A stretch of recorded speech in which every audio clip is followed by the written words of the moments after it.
বঙ্গবিধি মূলধারার সিনেমা বানাতে চাচ্ছেন এবং শাকিব খানকে নিয়ে বানাতে চাচ্ছেন। 2025 সালের রোজার ঈদে শাকিব খান কোন সিনেমায় অভিনয় করবেন এমন প্রশ্ন ঘুরপাক খাচ্ছে অনেকের মনে।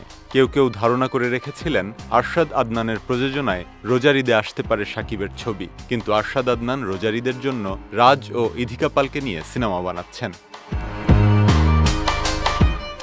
তুফান সিনেমার প্রযোজক আলফা আই আগামী বছরের রোজার ঈদে ব্যস্ত হয়ে উঠতে পারেন আফরান নিশোকে নিয়ে ঘোষণা দেয়া সিনেমা নিয়ে। তাহলে শাকিব খানকে নিয়ে কে বা কারা সিনেমা বানাবেন? অনেকেই শাকিব খানের সঙ্গে কথা বলছেন, কিন্তু কোনো ঘোষণা এখনো আসেনি। এমন অবস্থায় গুঞ্জন উঠেছে শাকিব খানকে নিয়ে রোজার ঈদের জন্য সিনেমা পরিকল্পনা করছে ওটিটি প্ল্যাটফর্ম বঙ্গ। তারা নাকি গত 28 মে শাকিব খানের সঙ্গে মিটিং করেছেন।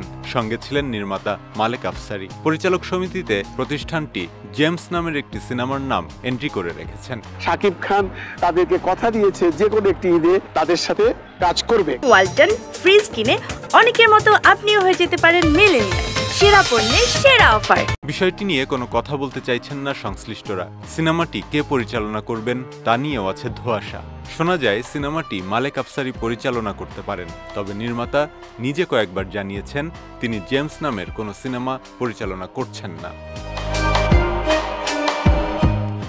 যদিও সময় এখনো অনেক আছে, রোজার ঈদের সিনেমা কেমন হবে, কোনটি হবে তা নির্ধারণ করার সময় এখনো আসেনি। এর মধ্যে শাকিব খানের সঙ্গে আরও অনেকেরই কথা হবে নিশ্চয়ই। তখন বোঝা যাবে কে এবং কারা 2025 সালের রোজার ঈদের জন্য শাকিব খানকে নিয়ে সিনেমা নির্মাণ করছেন।